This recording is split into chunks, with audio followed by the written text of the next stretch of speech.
biodome smelled like ozone and wet soil, which Dr. Marcus Webb had learned meant the atmospheric processors were functioning exactly as designed.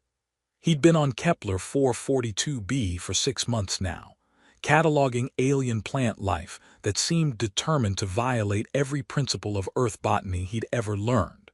Photosynthesis without chlorophyll, root systems that grew upward, flowers that bloomed in response to sound rather than light. The universe, Marcus had concluded, had a sense of humor and no respect for his doctorate. The Velith research team occupied the eastern wing of the station, their section marked by bioluminescent panels that pulsed in patterns Marcus's brain insisted meant something, but his linguistic training couldn't decode. The Velith themselves were humanoid enough to avoid the uncanny valley: 2 arms, 2 legs, bipedal locomotion, but different enough that Marcus had stopped trying to map human biology onto their physiology. Their skin carried an iridescent quality that shifted colors with their emotional state, ranging from deep violet to pale silver. Their eyes were larger than human proportions allowed, with double pupils that tracked movement independently. Marcus had been working with them for 3 months, professional, cordial. He'd learned to recognize when the lead researcher, Kara, was frustrated by the way her skin tone shifted toward crimson. He'd figured out that their head-tilting gesture meant contemplation rather than confusion. He'd even managed to pronounce most of their names without mangling the vowels too badly. Today they were examining a specimen that both teams had been studying, a plant that seemed to exist in 2 dimensions simultaneously, its flowers visible, but its roots occupying some space that spectrometers couldn't quite pin down. Kara stood beside him at the analysis table, her slender fingers manipulating holographic controls with the kind of precision that made Marcus feel like he was working with boxing gloves. "The quantum signature remains unstable," she said. Her standard was flawless, though certain consonants carried a musical quality that suggested her vocal apparatus worked differently than human ones. "I believe the root system exists partially in fold space. It would explain the energy readings." Marcus pulled up comparative data on his tablet.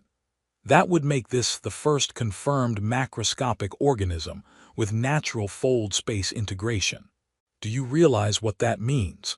We'd have to rewrite half of xenobotany. Your field rewrites itself frequently. I've read your papers." Kara's skin shifted toward a warm amber that Marcus had learned indicated amusement. "You seem to enjoy being wrong. It's called the scientific method. We make mistakes so we can make better mistakes later." A curious philosophy. They worked in comfortable silence for another hour, trading observations and occasionally disagreeing about interpretation, with the kind of academic friction that Marcus actually enjoyed.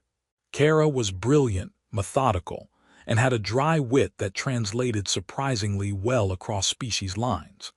When they finally stepped back from the analysis table, Kara's skin had shifted to a pale blue that Marcus didn't recognize. She was looking at him with an intensity that made him suddenly conscious of personal space and appropriate professional boundaries. "You have been a valuable colleague," she said carefully. "Your insights have advanced our research significantly." "Thanks, you too. I mean, you've helped me not look completely incompetent, which is basically the same thing." Kara reached out her hand, palm upward, fingers slightly curled. Marcus had seen this gesture before. The Velith used it as a form of acknowledgement, something between a handshake and a bow. He'd watched team members exchange it dozens of times. He placed his hand over hers, palm to palm, the way he'd seen others do. Her skin flared brilliant gold. Her double pupils contracted simultaneously. She went absolutely still, the kind of motionless that suggested either deep meditation or complete system failure. "Kara, you okay?" She pulled her hand back slowly, staring at it like it had betrayed her. When she looked up at him, her expression carried something Marcus couldn't parse: shock, maybe, or fear, or possibly both. "I must go," she said. Her voice had gone quiet, almost reverent. "I must speak with the elders immediately." She left before Marcus could ask what was wrong, moving with the kind of speed that suggested emergency protocols. Her skin cycled through colors so rapidly it looked like a malfunction, gold to silver to deep purple to something that approached red. Marcus stood alone in the biodome, looking at his hand like it might contain answers. It looked exactly the same as it had 5 minutes ago, slightly calloused from field work, a small scar on his thumb from a mishap with a microscope slide, completely unremarkable. He went back to work because he didn't know what else to do. The plant with the quantum roots wasn't going to study itself, and standing around wondering why his colleague had suddenly fled seemed less productive than cataloging anomalous botanical data. 3 days passed. Marcus didn't see Kara once. The Velith section of the station went quiet, their bioluminescent panels dimmed to minimal output. When he asked the station coordinator about it, she gave him a look that suggested his question was either inappropriate or impossibly naive. "The Velith have entered a period of deliberation," she said. "It's a cultural practice. We don't interrupt." "Do you know why?" "Above my clearance, Dr. Webb. Above yours too, I'd imagine." Marcus tried to focus on his work. He cataloged 17 new plant species. He wrote 3 draft papers. He ate meals in the cafeteria and pretended not to notice how the other researchers kept glancing at him like he'd grown a second head. He slept poorly, his dreams full of reaching hands and colors he couldn't name. On the 4th day, Kara appeared at his lab door. She looked different. Her skin had settled into a color Marcus had never seen before, a deep, luminous blue-green that seemed to come from somewhere beneath the surface. Her eyes were wider than usual, her posture rigid with something that looked like barely contained panic. "We need to talk," she said, "privately, immediately." Marcus followed her to one of the isolation chambers, used for contamination protocols. The room was small, sterile, designed for conversations that couldn't risk exposure to outside elements or outside listeners. Kara sealed the door, turned to face him. Her hands were shaking. "3 days ago," she said, "you performed the Kelshara, the claiming ritual. Do you understand what that means?" Marcus's brain made several rapid calculations and arrived at the conclusion that he was in significant trouble. "I thought I was just acknowledging good teamwork. That gesture, I've seen your people use it all the time." "Context matters, Dr. Webb. Between colleagues, yes, it is acknowledgement. Between potential mates, when accompanied by the exchange of genetic markers through dermal contact, it becomes binding." She was speaking very precisely, the way people did when they were trying not to scream. "You claimed me. Before witnesses, in full view of my people. I didn't mean to claim anyone. I was being polite. Intent is irrelevant to biology." Kara pulled out a portable medical scanner, the kind used for quick diagnostics. "Hold out your hand." Marcus complied because arguing seemed unlikely to improve the situation.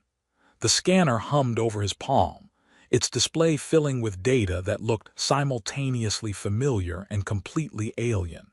"There," Kara said, pointing to a readout that meant nothing to Marcus. "Your genetic material, and they're mine. They've merged, combined, created a stable hybrid sequence that neither of our medical teams can fully explain." Marcus looked at the scanner, looked at her, looked back at the scanner. "That's impossible. Human and Velith physiology aren't compatible. Different amino acid chains, different reproductive systems, different everything." "Yes, it should be impossible." Her skin flickered with colors that raced across her body like storm clouds. "But it happened anyway. When our palms touched, some reaction neither of our species has documented, created a genetic bond. My people's elders have confirmed it. You claimed me human, and now—" She stopped, took a breath that sounded painful. "Now we're going to have offspring." The isolation chamber felt suddenly very small. Marcus sat down on the floor because his legs had stopped supporting his weight. His medical training was screaming that this violated every principle of xenobiology. His common sense was suggesting this was an elaborate prank. His gut was telling him Kara was serious, Offspring, he repeated, as in a child, a hybrid from a handshake. From the Kelshara, yes. I don't suppose there's a form I can file, a cultural misunderstanding exemption. Kara's skin shifted toward a color that might have been sad or might have been resigned. This has never happened before. Human Velith bonding, I mean. The genetic compatibility shouldn't exist, but the scans don't lie. Something in our biology, some ancient commonality we didn't know existed, activated. My people call it a miracle, a sign from the universe that our species are meant to unite. What do you call it? She met his eyes. Terrifying. The emergency conference room had been designed for crises involving equipment failure or environmental hazards, not accidental interspecies reproductive bonding. Marcus sat at one end of a table that stretched longer than necessary, facing a panel of officials who looked like they'd been awakened from cryosleep and told to solve an impossible problem before their first coffee. Dr. Helena Voss, the expedition's chief medical officer, kept pulling up holographic displays and dismissing them with increasing frustration. The genetic markers are stable. I've run the analysis 17 times. Somehow, and I cannot stress enough how scientifically impossible this should be, Dr. Webb and researcher Kara have created a viable hybrid genetic sequence. Viable, repeated Commander Park, the expedition's military liaison. His expression suggested he was considering which forms to file, and whether any of them covered accidental alien marriage through cultural ignorance. Define viable. I mean that the genetic material isn't rejecting itself. It's integrated, functioning, creating cellular structures that are reading as both human and Velith simultaneously. Voss looked at Marcus with something between pity and scientific fascination. Congratulations, Dr. Webb. You've achieved a biological miracle and a diplomatic nightmare in one gesture. Marcus had his head in his hands. He'd been in this room for 3 hours and had moved through several stages of emotional processing, currently landing somewhere between hysterical laughter and existential dread. Can we just, I don't know, reverse it? Gene therapy, targeted enzyme treatment. There has to be something. Velith physiology doesn't respond to human medical interventions, said Elder Treshka, the Velith cultural representative. She spoke through a translation device that gave her words a mechanical quality, though her skin colors, currently a solemn deep purple, communicated more than language could. The Kelshara bond is sacred to our people. To attempt reversal would be considered murder. Murder of what exactly? Commander Park asked. There's no fetus, no pregnancy, just some merged genetic material. The bond itself has life, Treshka said. It exists in a state of becoming. To destroy it would be to destroy the potential it represents. Voss pulled up another scan. She's not entirely wrong. The hybrid sequence is exhibiting autonomous activity. It's not inert genetic material. It's actively organizing, preparing for development. I've never seen anything like it. Marcus looked up. Where's Kara? She should be here for this. Researcher Kara is undergoing the Kelmora, Treshka said. The preparation ritual. She is being counseled by our spiritual leaders and medical staff. The bond affects Velith physiology more dramatically than human. Her body is already beginning to change to accommodate what is coming. What is coming exactly? Marcus asked. Because I'm still processing the we're going to have offspring part and nobody's given me specifics. Treshka's skin shifted to a softer shade, almost sympathetic. In approximately 6 of your months, researcher Kara will enter the gestation phase. The hybrid genetic material will develop within a specialized organ that forms only when the Kelshara is completed. The offspring will be born after another 6 months. This is the way of our people. Except humans don't work that way. Human males don't. We don't have the biology for this. You do now, Voss said. She pulled up a full-body scan of Marcus that made him feel uncomfortably exposed despite still wearing clothes. Look at your abdominal cavity. There. That structure that wasn't there a week ago. It's small, undeveloped, but it's growing. Your body is creating something new in response to the genetic bond. Marcus stared at the scan, at the small, impossible structure forming somewhere between his liver and intestines, at the proof that his body was being rewritten by biology that shouldn't exist. "I'm going to need a minute," he said. He didn't get a minute. He got Commander Park leaning forward with the expression of someone who decided to treat this as a tactical problem rather than a medical miracle. "Here's the situation," Park said. "Human-Velith relations are currently at a critical juncture. This expedition is the first joint research mission in 50 years. A lot of people on both sides want us to fail, want proof that our species can't cooperate. If news gets out that we've achieved biological integration—" "Accidentally," Marcus interrupted. "It changes everything. It proves compatibility. It gives ammunition to the unification factions. It also gives ammunition to the xenophobic factions who will see this as contamination or conspiracy." Park's expression was grim. "So we need to decide how to handle this. Go public, keep it quiet, or find some middle ground." "It's not yours to decide," Treshka said. Her skin had shifted toward red, the first real anger Marcus had seen from her. "The Kelshara is sacred. Kara and Dr. Webb have the right to choose how to proceed. Not you, not your military command, them. With respect, Elder, they're not equipped to handle the political ramifications. Then perhaps your species should have educated Dr. Webb about our customs before allowing him to work closely with our people." The argument escalated. Voices rose. Holographic displays flickered as people called up regulations and precedents and cultural documentation. Marcus sat in the middle of it all, feeling like a specimen being discussed rather than a person making decisions about his own life. His tablet chimed. A private message from Kara. "Meet me in Biodome 3, please. I need to talk to you away from the officials and the elders, and everyone who thinks they know what's best for us." Marcus stood. Everyone stopped arguing and looked at him. "I'm going to talk to Kara," he announced. "You can continue debating my reproductive future without me. I'm sure you'll do a great job."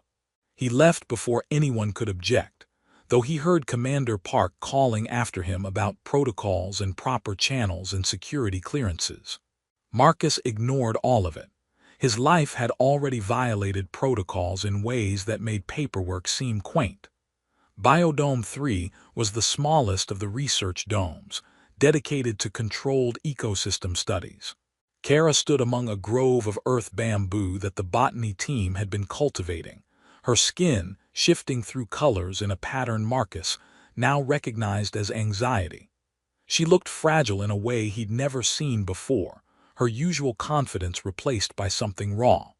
"They're all talking about us like we're a political problem to solve," she said without preamble. "Not people, not individuals who get to make choices, just pieces on a board in a game neither of us agreed to play." Marcus moved closer, careful to maintain appropriate distance. Everything about physical proximity felt charged now, weighted with implications. "For what it's worth, I'm sorry. I didn't know. I didn't mean for any of this." "I know." Her skin settled into a soft silver. "I could tell from your expression when I explained. You looked horrified." "Not horrified, shocked, confused, terrified maybe, but not horrified at the idea of you, if that makes sense." Kara looked at him properly for the first time since he'd entered. "Did they show you the medical scans? What's happening to your body?" "Yeah, apparently I'm growing organs I didn't know I needed. It's been that kind of week." She almost smiled, almost. "My people are calling it a sign from the universe. Proof that humans and Velith are meant to unite to create something new together. They're treating me like I'm blessed, sacred. What do you think?" "I think I'm scared. I think this is happening too fast, and I don't understand it, and everyone wants to tell me what it means instead of letting me figure that out myself." She wrapped her arms around herself, a gesture that looked remarkably human. "I also think that when our hands touched I felt something, not just the physical reaction, something deeper, like recognition." Marcus remembered that moment. The gold flash of her skin, the intensity in her eyes, the feeling that something significant had shifted in ways he couldn't articulate. "I felt it too," he admitted. "I don't know what it was, but it was real." They stood in silence among the bamboo, two scientists trained in observation and data trying to process something that existed beyond measurement. The biodome's atmospheric systems hummed softly. Somewhere in the distance, water recyclers processed and purified. Life continued around them, indifferent to their crisis. "They're going to want an answer," Kara said finally, "about what we do. Whether we continue the bond or attempt to break it, whether we go public or hide. Everyone has opinions." "What do you want?" Marcus asked. "I want time. I want to understand what's happening before making decisions that affect the rest of my life." She met his eyes. "I want to know if you're going to run, if you're going to find some way to escape this and leave me to face it alone." "I'm not going to run." "You don't have to say that just to be kind." "I'm not being kind. I'm being honest." Marcus took a breath. "This is terrifying and impossible, and I still don't understand how human Velith biology could possibly be compatible. But you're right, everyone's treating us like problems to solve instead of people who get to choose. So here's my choice. I'm not running. Whatever this is, whatever happens, I'm here." Kara's skin shifted to that brilliant gold he'd only seen once before. "We're going to need a plan," Marcus said. "Yes. And probably better legal representation than whatever the expedition can provide." "Definitely. And at some point, someone's going to have to explain the biology of whatever's happening, because it's driving me insane not understanding it." Kara's expression finally softened into something approaching amusement. "You know what's strange? Despite everything, the panic, the politics, the impossibility, I'm glad it was you.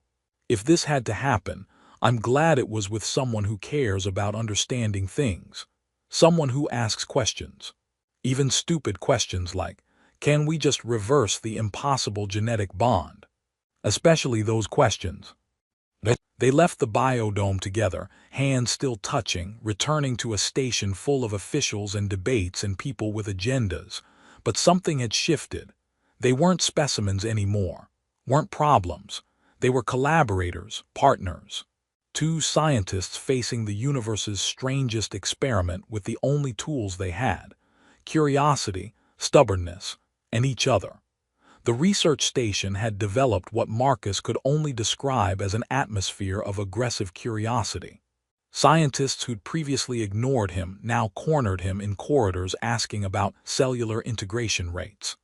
The Velith delegation had grown by 7 additional members, all of them specialists in reproductive biology who kept requesting tissue samples with the enthusiasm of people who discovered a new element.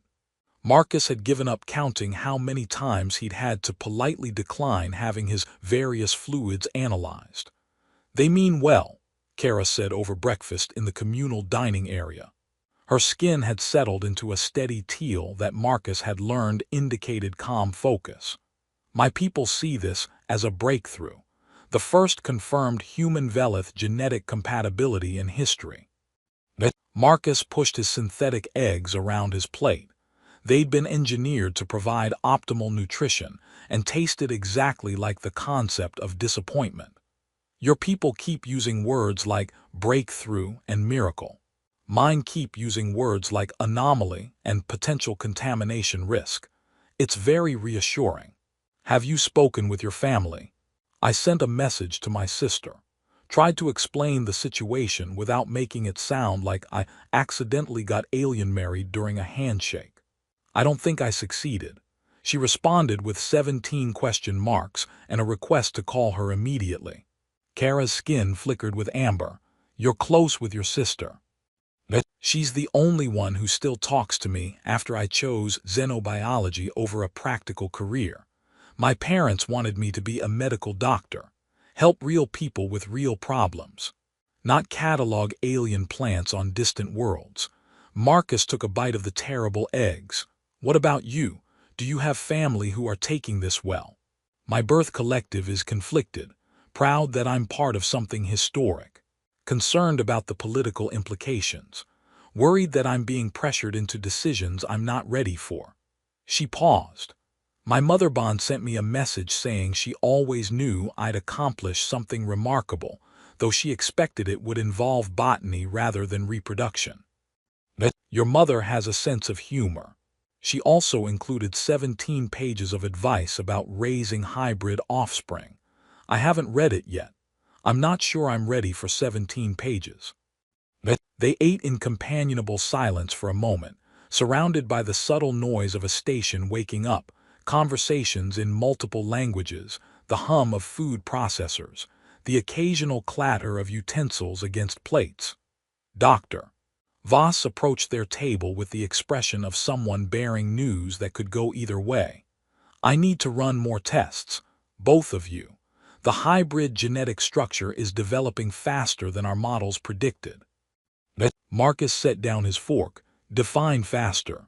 Instead of 6 months until gestation begins, we're looking at maybe 4. The cellular activity is accelerating. Your bodies are adapting to each other's biology at a rate that's, well, it's unprecedented. We need to monitor this closely. Kara's skin shifted toward purple. Accelerated development could indicate instability. Rejection risk increases with rapid integration. Or it could mean the bond is stronger than we thought, Voss countered. We won't know without more data, which means more scans, more samples, more monitoring. I know you're both tired of being poked and prodded, but this is important. When Marcus asked, now would be ideal, I've cleared lab space in. An alarm cut through the dining area. Not the standard evacuation alert, but something Marcus didn't recognize. A pulsing tone that made several Velith researchers stand abruptly, their skin flashing warning colors. Commander Park's voice came through the station-wide communication system. All personnel to secure stations. We have an unauthorized approach. Repeat, unauthorized vessel approaching. This is not a drill. The dining area emptied rapidly. Marcus and Kara found themselves swept along with the crowd, moving toward designated safe zones. The Velith contingent split off toward their section. Marcus grabbed Kara's hand before the flow could separate them. Stay close, he said. That's not protocol. I should return to my people. Protocol also says we shouldn't be able to have hybrid offspring, but here we are. Stay with me. They made it to one of the observation decks where a crowd had gathered despite safety regulations. Through the reinforced windows, Marcus could see the approaching vessel, sleek, unmarked, moving with the kind of precision that suggested military training. That's not expedition design, someone muttered. Not human, not Velith. Corsairs, suggested another voice. Pirates, they've been hitting research stations in this sector. The ship came to a stop relative to the station, maintaining a distance that was either cautiously respectful or tactically advantageous. A communication request pinged through the station's systems. Commander Park's voice came through again. Unknown vessel, identify yourself and state your intentions. The response came in standard, spoken by a voice that carried harmonics suggesting non-human vocal cords. We represent the coalition of independent systems. We've been monitoring your research. We know about the genetic bond. We're here to offer sanctuary. Marcus looked at Kara. Her skin had gone pale silver. The coalition, she whispered. They're extremists. Separatists who believe both our governments are corrupt. They oppose the current treaty negotiations. They want us, Marcus realized. We're proof that human Velith integration is possible. That makes us valuable to their agenda. The coalition ship broadcast again. Dr. Marcus Webb, researcher Kara, you're being used as political tools by governments that don't care about your well-being. We're offering you a choice. Come with us voluntarily. Build your life free from bureaucratic control. Commander Park's voice was tight. All personnel are to remain at their stations. This is a hostile incursion. Security protocols are now in effect. Hostile? The coalition voice sounded almost amused. We're offering freedom. That hardly seems hostile.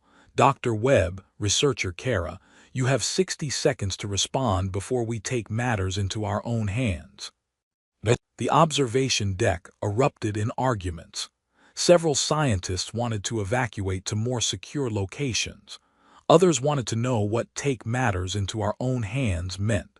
Security personnel were taking positions throughout the station, preparing for possible boarding action. Kara squeezed Marcus's hand. "What do? We don't go with them. The coalition might talk about freedom, but they're still using us for their agenda. Just a different agenda than Park and the elders. They could force the issue, board the station, take us by force. Then we make sure that's not an easy option." Marcus pulled Kara away from the observation deck, moving deeper into the station's interior.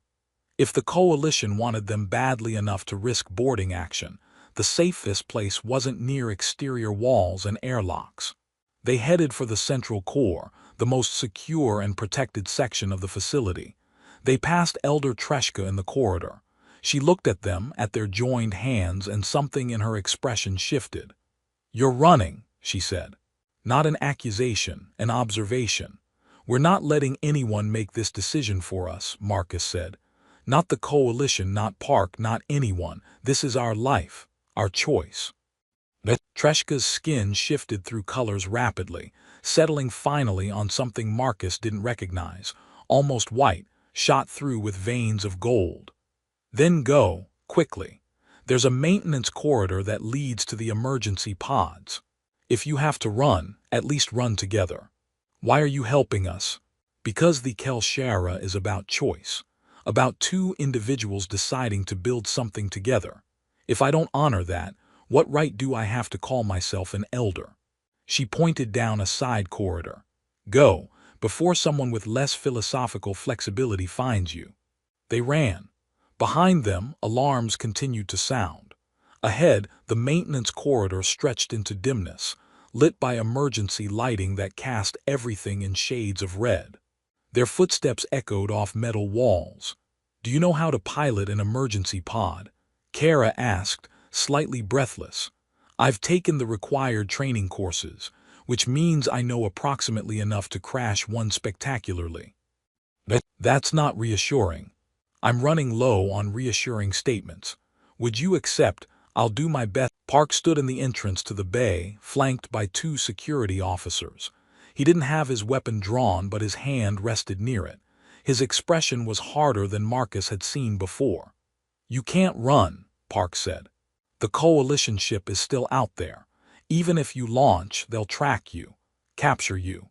Then you'll be their prisoners instead of remaining here as valued members of this expedition."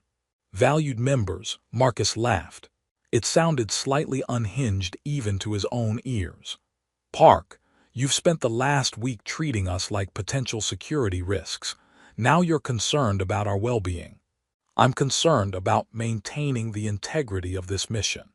If you flee, it sends a message that we can't protect our people, that we're weak. The coalition will use that.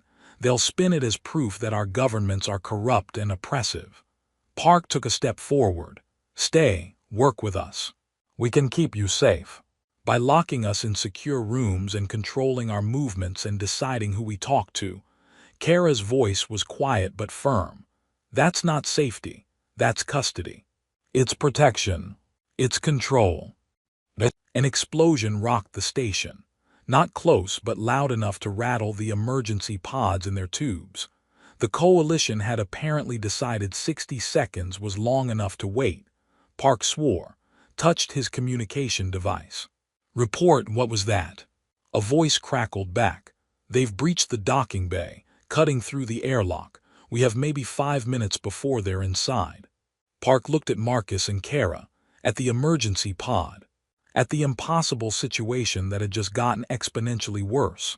"Launch," he said. "Get out of here. Don't let them take you." "You just said." "I know what I said. That was before they started cutting through airlocks. Go. I'll buy you time." Marcus didn't wait for Park to change his mind. He pulled Kara into the pod, sealed the hatch, and started the launch sequence with hands that shook badly enough to miss controls twice. The pod systems came online with cheerful tones that seemed inappropriate given the circumstances. Through the small viewport, he saw Park and his security team taking positions at the bay entrance. Saw the emergency bulkheads beginning to descend. Saw Treshka appear briefly, her skin brilliant gold, giving them what looked like a blessing. The launch tube opened. The pod accelerated so fast that Marcus's vision grayed at the edges.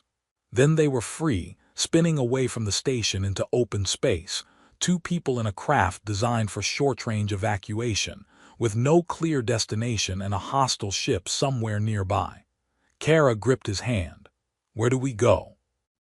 Marcus pulled up the navigation display, looked at the vast emptiness surrounding them, looked at the woman beside him, her skin cycling through colors that spoke of fear and determination, and something that might have been hope. "I don't know," he admitted, "but we figure it out together." Behind them, the research station grew smaller. Ahead, the universe waited with infinite possibilities and zero guarantees. They'd chosen freedom. Now they had to learn what to do with it. The emergency pod was designed for survival, not comfort. Marcus and Kara had approximately 72 hours of life support, minimal propulsion, and enough rations to stave off starvation if they didn't mind eating what tasted like compressed disappointment mixed with industrial paste. The navigation system had exactly 3 pre-programmed destinations: the nearest human colony, the nearest Velith settlement, and a neutral way station that existed in the buffer zone between territories. They'd chosen the way station. Going to either species colony felt like picking sides in a conflict neither of them wanted to be part of. "We have company," Kara said, watching the small tactical display. "The coalition ship. They're tracking us." Marcus checked their propulsion reserves. "We can't outrun them. This pod is designed for short evacuations, not extended flight." "Then we hide. In space, there's nothing but void out here." Kara's skin shifted to a color Marcus was starting to recognize as problem-solving mode, deep teal with flickers of amber. "Not void. Look at the gravitational readings. There's a debris field ahead, remnants of an old mining operation. If we can reach it, we can use the debris for cover, mask our signature." Marcus adjusted their course. The pod's thrusters complained with sounds that suggested they were performing above their design specifications. The debris field appeared on sensors, chunks of asteroid, abandoned mining equipment, the skeletal remains of facilities long since depleted of valuable resources. They slipped into the field just as the coalition ship appeared on long-range sensors. Marcus cut power to everything except life support, letting the pod drift among the debris like just another piece of forgotten metal. Through the viewport, he could see the coalition vessel sweeping the field with active scans. Kara leaned close to the viewport, her breath fogging the transparent aluminum. "They're searching methodically, pattern recognition algorithms. If we stay powered down, they might pass us. And if they don't, then we hope this pod has more defensive capability than the manual suggests." They waited. Time stretched in the peculiar way it does when you're hiding in a debris field from people who want to kidnap you for political purposes. Marcus found himself studying Kara's profile in the dim emergency lighting.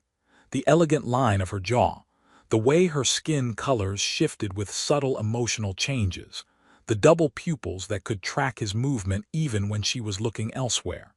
"Can I ask you something?" he said quietly. "When you performed the Kelshara, when you reached out your hand, did you know what might happen?" Kara was silent for a long moment. "I knew it was possible. The odds were astronomically small. Human and Velith genetics shouldn't be compatible. But there have been legends. Stories passed down through generations about the old times before the wars when our species worked together closely. Some of those stories speak of bondings, connections that transcended biology. You thought they were just legends. I thought they were allegories, metaphors about cooperation and understanding, not literal genetic compatibility." Her skin flickered with something that looked like regret. But when we worked together, when I saw how your mind approached problems, how you thought about the universe, there was something familiar, like an echo of something I couldn't quite remember. So when the moment came, when it felt right to offer the gesture, I didn't think about the risks. I just followed what felt true. Marcus absorbed this. So you're saying you accidentally on purpose initiated an ancient mating ritual because I reminded you of a legend. When you phrase it that way, it sounds absurd. Kara, we're hiding in a debris field from political extremists because a handshake rewrote our biology. Absurd is our baseline now. She almost laughed. The sound was soft but genuine, cutting through the tension like light through a prism. You're handling this better than I expected. I'm a xenobiologist. My entire career is built on the assumption that the universe is stranger than we imagine. Finding out I can have hybrid offspring with an alien species is just aggressive confirmation of my worldview. The coalition ship drifted closer. Its scanning beams swept past their hiding spot, sensors probing the debris field with mechanical patience. Marcus held his breath despite knowing that wouldn't affect their sensor signature. Old habits from hiding as a child, playing games where being quiet meant winning. The ship passed them, continued its sweep toward the outer edge of the debris field. Kara let out a breath she'd been holding. We should wait another hour, make sure they're gone before we restart systems. Agreed. Though I should mention, we're down to 63 hours of life support. The way station is 40 hours away at optimal speed. We have margin. Margin assumes nothing else goes wrong. I feel like we should plan for things going wrong. A pessimist, a scientist, we call it risk assessment. They settled into the waiting. The pod was cramped enough that their shoulders touched, body heat mingling in the confined space. Marcus became acutely aware of every small movement, every shift in position. The genetic bond might have been initiated by accident, but proximity was making it feel increasingly less theoretical. Doctor, Voss said your body is changing, Kara said, creating new structures. Does it hurt? Sometimes. Mostly it's just strange. Like something is rearranging furniture inside me without asking permission. I can feel it when I breathe deeply, this pressure that wasn't there before. Marcus touched his abdomen unconsciously. What about you? Similar, the Kelmora organ is forming. It's designed to support hybrid development, but it's appearing faster than normal. My body knows something unprecedented is happening and it's compensating. Her skin shifted to a softer color. I'm scared of what comes next. The physical changes, the responsibility, the fact that we're creating something that's never existed before.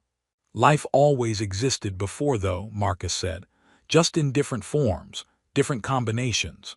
We're not creating something impossible. We're discovering something that was always possible. We just didn't know it. That's a comforting way to frame biological terror. I'm full of comforting frames. It's a defense mechanism. Kara turned to look at him properly. Their faces were close in the confined space, close enough that Marcus could see the subtle patterns in her skin, the way colors moved beneath the surface like auroras. When this is over, when we reach the way station and figure out what to do next, what do you want? Honestly, a really good meal. These rations taste like someone distilled regret and added artificial flavoring. I'm serious. Marcus met her eyes. Both sets of pupils focused on him with an intensity that felt like being seen on a molecular level. I want to understand what's happening to us.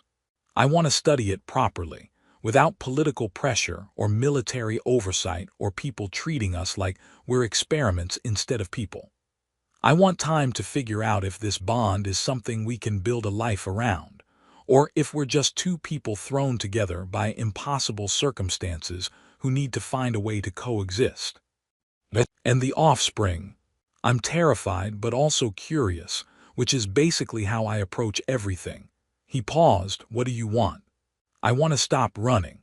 I want to find a place where we can be ourselves instead of symbols or political statements. I want to meet our child without it being recorded by 17 different governments for propaganda purposes. Her skin flickered with gold. I want to see if what I felt when we first touched was real, or if it was just biology making decisions for me. There's only one way to find out. By spending time together in a cramped emergency pod. It's not ideal, but it's data collection, scientific method. This time she did laugh. The sound filled the small space, warm and unexpected. They restarted systems after 90 minutes, bringing the pod back online with the careful sequence recommended in the emergency manual Marcus had memorized during training. The thrusters responded sluggishly, but functionally. Navigation showed the way station as a small marker on the edge of their sensor range. The journey took 37 hours. They slept in shifts, ate terrible rations, and talked about everything except the immediate crisis. Marcus learned that Kara had 3 mother bonds and had been raised in a collective that emphasized artistic expression alongside scientific rigor. She learned that Marcus had spent his childhood cataloging insects in his backyard and had once tried to crossbreed tomatoes with carnivorous plants in his garage. "Did it work?" she asked. "Spectacularly not, but I learned a lot about incompatible genetics, which, in retrospect, makes our situation even more bizarre." They discussed xenobiology, compared research methodologies, debated the implications of fold space on evolutionary development. The conversation flowed easily, naturally, like they'd been collaborating for years instead of months. Marcus found himself forgetting to monitor the time, forgetting to worry about what came next. The way station appeared on visual sensors as a collection of modules connected by docking tubes, spinning slowly to generate artificial gravity. It bore the markers of neutral territory. No national flags, no species-specific architecture, just functional design meant to accommodate anyone with currency or trade goods. Marcus requested docking clearance. The response came in automated standard. Berth 7 assigned. Docking fees are 200 credits or equivalent barter. Medical facilities available. No weapons permitted on station. Welcome to threshold crossing. They docked without incident. The pod seals connected with the station's airlock, with sounds that suggested both pieces of equipment were past their warranty period, but still functional. Marcus helped Kara through the cramped passage, both of them stretching muscles that had cramped from hours in confined space. The station corridor smelled like recycled air and cooking oil. A Velith trader nodded to them as he passed, his skin a neutral gray that suggested business mode. A human family hurried by, children arguing in rapid Mandarin. A multi-species group sat at a cafe, drinking something that steamed and smelled vaguely toxic. "We need to find someone who can help us," Kara said. "Someone with medical expertise and political neutrality. And preferably someone who won't sell us to the highest bidder." That too. They found what they were looking for in Section C, Sublevel 2. A medical clinic run by a 3-person cooperative that included a human doctor, a Velith healer, and something Marcus's xenobiology training identified as Kravic, 6-limbed, crystalline-skinned, and according to reputation, absolutely mercenary about patient confidentiality. The Kravic examined them both with instruments that made uncomfortable humming sounds. Dr. Chen, the human physician, reviewed their medical data with an expression that cycled through disbelief, fascination, and professional concern. Healer Vosh, the Velith medical specialist, kept making sounds that Marcus's translator rendered as unprecedented and fascinating. "You're both healthy," Dr. Chen said finally. "Which is remarkable given that your bodies are actively rewriting significant portions of your internal biology. The hybrid structure is developing faster than any pregnancy I've documented. At current rates, you're looking at gestation beginning within 3 weeks." Marcus felt his stomach drop. 3 weeks, Voss said 4 months. Dr. Voss was working with baseline assumptions. "Your bond is significantly stronger than theoretical models predicted. It's possible the stress of the last few days accelerated development, or the biology is just more aggressive than we understood. Chen pulled up holographic scans. See here, both of you are developing complementary structures. Marcus, your body is creating supportive systems. Kara, your Kelmora organ is nearly fully formed. You're synchronizing. Kara's skin had gone pale. What does that mean for the offspring? Is rapid development dangerous? Unknown, Healer Vosh said. Her skin colors indicated careful neutrality. No precedent exists. We are in unmapped territory. But the structures appear healthy, the genetic integration is stable, and both your bodies are adapting remarkably well. I see no immediate dangers. Just long-term uncertainties, Marcus said. Yes, many of those. They left the clinic with detailed medical files, a list of recommended supplements, and the kind of existential weight that comes from being told your impossible biology is behaving exactly as impossibly as feared.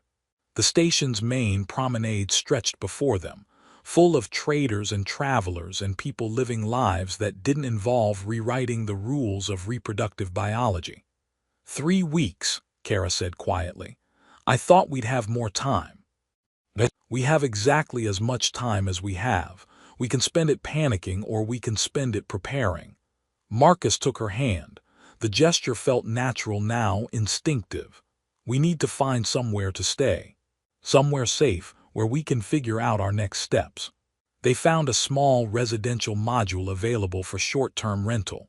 2 rooms, basic amenities, and most importantly, no questions asked as long as the credits transferred properly. Marcus paid using Expedition Emergency, funds that he was definitely not authorized to access anymore. The space was small but clean. A viewport showed the slow spin of stars outside.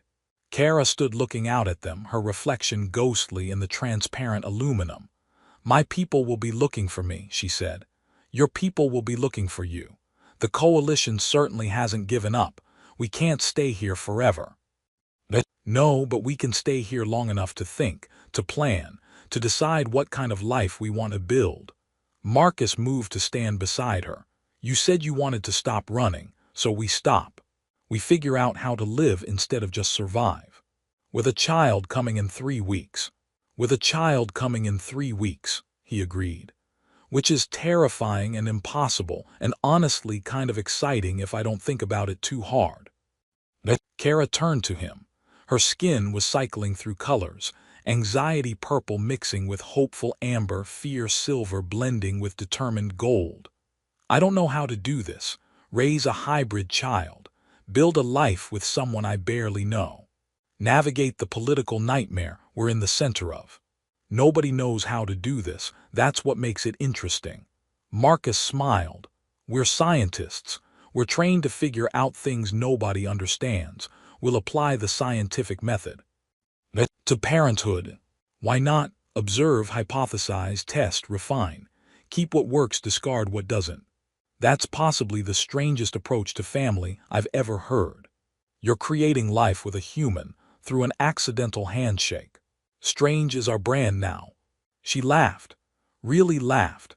The kind that started as a chuckle and built into something that shook her shoulders and brought colors dancing across her skin like joy made visible.